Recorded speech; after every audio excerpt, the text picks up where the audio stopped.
बोलवतो पाहुणे. अरे टेक्निकली त्याला बघायचं.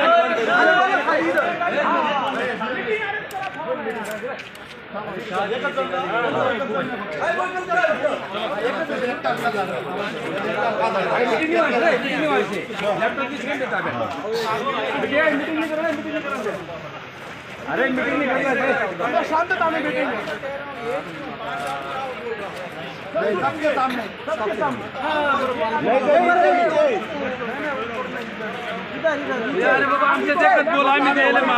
आज आम्ही सगळे सोसायटी वाले आणि शेतकरी ते आलेलो आहे. हे शेतकरी जे आहे ते आम्हाला घेऊन आलेले. इथून मागे आम्ही वेळोवेळी यांच्याकडे येऊन पैशांसाठी मागणी करत होतो. शेतकरी आमच्या गोडाऊनला येत आहे. जिथं सेंटर खोले केलेले नाफेडने आम्हाला दिलेले होते जागेवरती, तिथे शेतकरी आम्हाला त्रास देतात पेमेंटसाठी. आणि साहजिक आहे, 4-4, 5-5 महिने पेमेंट देत नाहीये. तेच शेतकऱ्यांनी जर माल जर मार्केटला घेतला असता तर त्यांना 24 तासात पेमेंट दिलं जातं. इकडे आम्ही सांगून आणि हे आव्हान नाफेडने केलेलं आहे. पेपरला तुम्ही आज पण बघितलं, आमच्याकडे न्यूज आहे. 22 सोसायट्यांना काम अलॉटमेंट झालेलं आहे. ते त्यांनी आव्हान केलेलं, त्याच्यात दिलेलं आहे नाफेड द्वारा या कंपन्या आम्ही इथे अप्रूव्ह केलेला आहे आणि यांना तुम्ही नाफेडनी कांदा या भावात रोजची रोज भाव बदलत होते, त्यानुसार तुम्ही ते माल आणून घाला. शेतकऱ्यांचं पोर्टल आहे सप्लाय व्हॅलिडी म्हणून, ते पोर्टलवरती आम्हाला रोज शेतकऱ्यांचे रजिस्ट्रेशन करावं लागत होते. शेतकऱ्यांना ओटीपी जात होता. रोज माल आम्ही त्यांचे परचेस केले. तिथे समजा 50 टन 100 टन जर रोज प्रोक्युरमेंट झाला असेल तर दुसऱ्या दिवशी सप्लाय व्हॅलिड जी डोका आणि नाफेडनी हे केले अलॉट केलेली टीम आहे, त्यांचा माणूस यायचा, व्हेरीफाय करायचा कांदा. तर तिथे कांदा जर नसेल तर ते रिजेक्ट करून टाकायचे. समजा 100 टनाची त्यांना 50 टनाचीच क्वांटिटी वाटत तर 50 टन रिजेक्ट केलेले.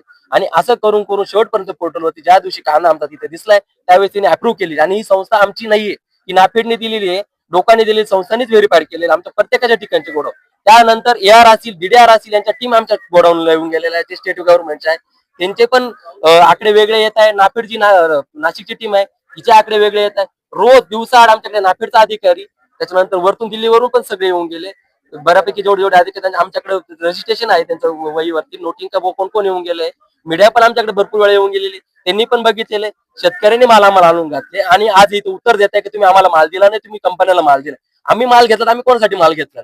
आम्हाला कोणी दिलंय अलॉटमेंट? कोणी केले? टेंडर आमचे तुम्हीच केलेले ना. आणि इथून आमच्याकडे तर मग पेमेंट तुम्ही डीबीटी मार्फत का बरं शेतकऱ्यांना करता? डायरेक्ट मागेचे शेतकऱ्यांना झाले 70%, 60% पेमेंट जे झाले ते तुम्हीच केलेले. तुमच्याकडे व्हेरीफाईड. आज तुम्ही हातवर करता आणि सांगता की कंपनीकडे जा, माल चोरी गेला आला गेला. लोकांची टीम 2-3 महिन्यानंतर आली. 3 लाख मेट्रिक टनाचं NCF आणि नाफेडने प्रोक्युरमेंट केलेला आहे.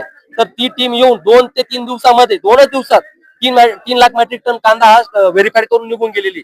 याचं उत्तर यांनी द्यावे आणि शेतकऱ्यांनी मोकळं करावा. आणि रिकव्हरी दिली कशी काय? काही शेतकऱ्यांची डोकाची टीम वेगळी आहे, पोर्टलवर वेगळं आहे, आणि याच्यावर काही शेतकऱ्यांना 100 ते 150% रिकव्हरी करून घेतली. माल कमी होते तर 72% रिकव्हरी घेतली कोणत्या आधारावरती? तुम्ही एवढं सगळं केलं कशाला? वेटीस धरत्या कशाला आहे? आणि तुम्ही आज सांगताय की नाही का? आणि हे जर भाव 3-4 हजार त्यांनी काय केलं असते? कांदा जर ज्यावेळेस मागणी वाढली असते तर यांनी उत्तर दिलं असं का यांनी? तर नाही, तुमच्याकडे माल कमी, तुम्ही देऊ नका आता. तर त्यावेळेस आमच्याकडून कशा पद्धतीने कांदे भरूनच घेतले असे किंवा काय झाले? घट तुटी प्रत्येक गोडावरती आहे, सगळ्यांकडे फोटो आहेत. पण हेच आमचं एवढंच म्हणणं आहे की आमच्यावर काय करा. आमचं डिपॉझिट आहे तुमच्याकडे, आमच्याकडे अग्रीमेंट आहे तुमच्याकडे, आणि आम्ही नाफेड सोबत अग्रीमेंट केलं. आम्ही लोकांना ओळखत नाही. दुसरी गोष्ट, यांनी शेतकऱ्यांना मोकळं करावं पेमेंट देऊन, हीच आमची सगळ्यांच्या वतीने विनंती आहे.